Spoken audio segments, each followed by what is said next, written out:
प्रदेश भर में भगवान बुद्ध की 2569वीं जयंती धूमधाम से मनाई गई। राजधानी शिमला के छोटा स्थित तिब्बती स्कूल में भी किन्नौर, लाहौल स्पीति बौद्ध सेवा संघ शिमला और भारत तिब्बत मैत्री संघ ने बुद्ध की 2569 जयंती पर कार्यक्रम का आयोजन किया, जिसमें मुख्यमंत्री सुखविंदर सिंह सुक्खू मुख्य अतिथि के रूप में शिरकत की।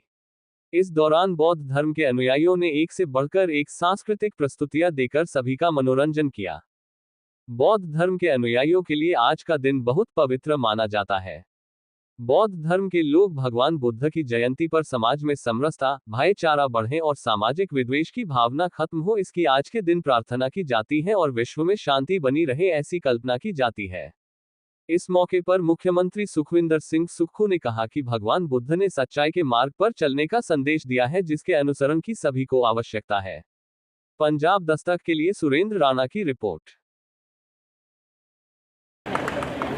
आज का यह पावन दिवस केवल बौद्ध अनुयायियों के लिए ही नहीं, बल्कि संपूर्ण मानवता के लिए अत्यंत महत्वपूर्ण है। यह दिन बहुत खास है क्योंकि आज के ही दिन भगवान बुद्ध का जन्म हुआ था।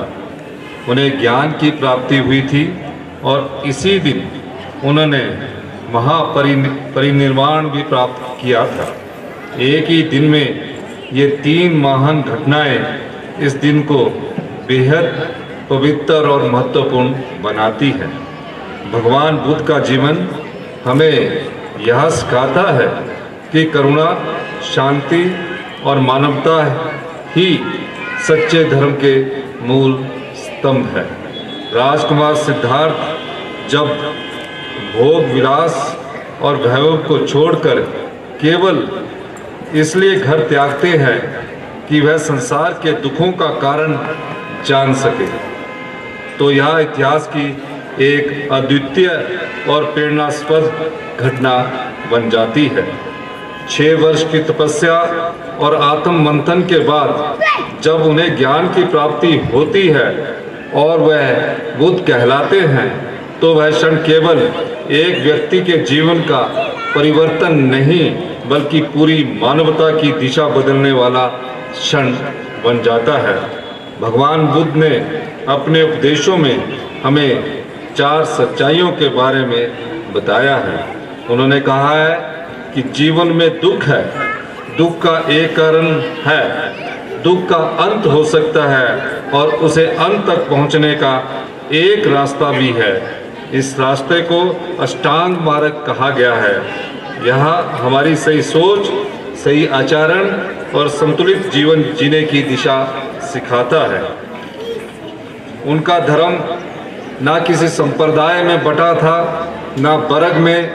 उनका धर्म केवल करुणा, समानता और आपसी सौहार्द का था। उन्होंने यह भी समझाया है कि इस दुनिया की हर चीज़ एक दूसरे से जुड़ी हुई है और कुछ भी इसमें स्थायी नहीं है। आज के समय में जब हम भौतिक चीज़ों के पीछे भागते हैं और तनाव में रहते हैं, तब उनका यह संदेश हमें शांति, संतुलन और सच्चे सुख का रास्ता दिखाता है। उन्होंने हिंसा, असहिष्णुता और आत्मविश्वास का वातावरण है, तब बुद्ध की वाणी हमें शांति और करुणा का मार्ग दिखाती है। यह केवल उपदेश नहीं, जीवन जीने की कला है। ऐसे समय में हमें न केवल उन शिक्षाओं का स्मरण करना चाहिए, बल्कि उन्हें अपने जीवन और कार्य में भी उतारना चाहिए। इस पावन अवसर पर मैं सभी से मिलकर भगवान बुद्ध के विचारों को अपने आचरण, नीतियाँ और शासन व्यवस्था का हिस्सा बनाए रखने का आह्वान करता हूँ।